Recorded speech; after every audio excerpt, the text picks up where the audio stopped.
প্রতিবেদনের তথ্য অনুযায়ী গত এক দশকে বিশ্বজুড়ে তীব্র ক্ষুধার হার বেড়েছে দ্বিগুণ। পরিস্থিতি এতটাই আশঙ্কাজনক যে গত বছর ইতিহাসে প্রথমবারের মতো একই বছরে দুটি ভিন্ন স্থানে ঘোষণা করা হয়েছে দুর্ভিক্ষ। এই সংকট এখন সুনির্দিষ্ট কিছু দেশে ঘনীভূত হচ্ছে। তালিকায় থাকা শীর্ষ 10টি দেশ, যার মধ্যে রয়েছে আফগানিস্তান, বাংলাদেশ, মিয়ানমার, পাকিস্তান ও ওয়ালাইকুম আসসালাম রাহমাতুল্লাহ। বসেন ভাই, কেমন আছেন? আলহামদুলিল্লাহ। ভাই এখানে বসে বসে একা কি করছেন? ভাই মোবাইল দেখছিলাম, এই দেশের পরিস্থিতি একটু দেখছিলাম। ভাই বিশ্বের যে পরিস্থিতি, এই পরিস্থিতি বাংলাদেশ প্রভাব পড়ছে। এই কারণে আমাদের মতো মানুষের চলাচলের খুবই অবস্থা খারাপ। হ্যাঁ ভাই, ঠিকই বলেছেন। এখন ব্যাগ হাতে বাজারে গেলে 500 টাকা কিছু হয় না, 1000 টাকা নোট লাগে। হাসান ভাই, এই আজান দিচ্ছে, চলেন মসজিদ যাই, আসরের নামাজ সময় হয়ে গেছে। আরে এখন না, কেবল তো আজান দিল, এখনো সময় আছে, পরে পড়ে নেব। ভাই হেডফোনটা খোয়া দিনি। ভাই মৃত্যুকে আমাদের বলে কেউ আসবে না, মৃত্যু আমাদের সাবধান করবে। আমরা প্রস্তুত আছে কিনা তাও দেখবে না। আরে এত চিন্তা করিস না, কালকে থেকে ঠিক মতো নামাজ আদায় করব।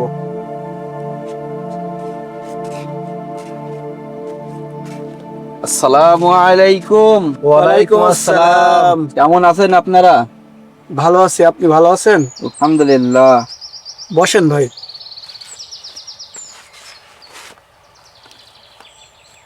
ভাই আপনাদের কথা আমি পাশ থেকে শুনছিলাম। আপনাদের একটি প্রশ্ন করি, আপনারা যে কাল পর্যন্ত বেঁচে থাকবেন এর কি কোনো গ্যারান্টি আছে? এটা কেমন প্রশ্ন করলেন ইমাম সাহেব? সেই গ্যারান্টি কেউ কখনো কি দিতে পারে? তাহলে আপনি কালকের কথা বলে নামাজকে অবহেলা করলেন। কাল পর্যন্ত যে আপনি বাঁচবেন অবশ্যই গ্যারান্টি তাহলে আপনার কাছে আছে। তা না হলে তো আপনি কাল থেকে সঠিকভাবে নামাজ পড়বো এই কথাটি তো বলতেন না। আসলে ইমাম সাহেব, এই বিষয়টা তো আমি কখনো এইভাবে ভেবে দেখিনি। অবশ্যই ভাবতে হবে ভাই, ভালো কাজকে কখনো কালকের জন্য রেখে দেওয়া যাবে না, আর বিশেষ করে নামাজকে। আল্লাহ রাসূল সাল্লাল্লাহু আলাইহি সাল্লাম বলেছেন, নামাজের ওয়াক্ত হওয়ার সাথে সাথে তোমরা নামাজ আদায় করো। জানেন, অনেক মানুষ রাতে ঘুমিয়েছে কিন্তু সকালে আর জাগেনি। অনেকেই পরিকল্পনা করেছে কাল তওবা করব, কাল থেকে 5 ওয়াক্ত নামাজ আদায় করব, কিন্তু তাদের জীবনে ওই কাল আর আসেনি। ঠিকই বলেছেন হুজুর, আমাদের সকলকে এই চিন্তা ভাবনা দূর করতে হবে যে কাল থেকে শুরু করব, কালকে বেঁচে থাকবো, যেহেতু সেই জ্ঞানটা আমাদের কাছে নাই। তার মানে আমাদেরকে এখন থেকে সেই কাজ শুরু করতে হবে। কালকের জন্য অপেক্ষা করা সব থেকে বড় বোকামি কাজ হবে আমাদের জন্য। আসলে আমি সব সময় ভাবি এখনো অনেক সময় আছে, ওই জন্য নামাজের ব্যাপারে অতটা গুরুত্ব দেওয়া হয় না। শয়তান মানুষের কানে সব থেকে যে কথাগুলি বেশি বলে তা হলো এখন না, পরে করব। দেখো কিছুক্ষণ আগে আজান হয়ে গেল। আল্লাহ আমাদের আজানের মাধ্যমে ডাকছেন। আল্লাহ দিনে 5 বার আমাদেরকে ডাকেন। কে জানে এই আজানই আমাদের জীবনে সেই আজান কিনা।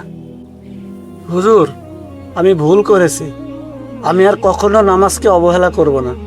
আজান হওয়ার সাথে সাথে আমি জামাতের সাথে নামাজ আদায় করে নেব ইনশাআল্লাহ।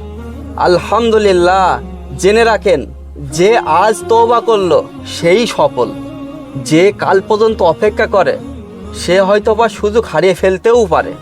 আল্লাহ বলেন সূরা জুম্মাহ 54 নম্বর আয়াতে, আর তোমরা তোমাদের প্রতিপালকের দিকে ফিরে আসো এবং তার কাছে আত্মসমর্পণ করো শাস্তি আসার পূর্বে।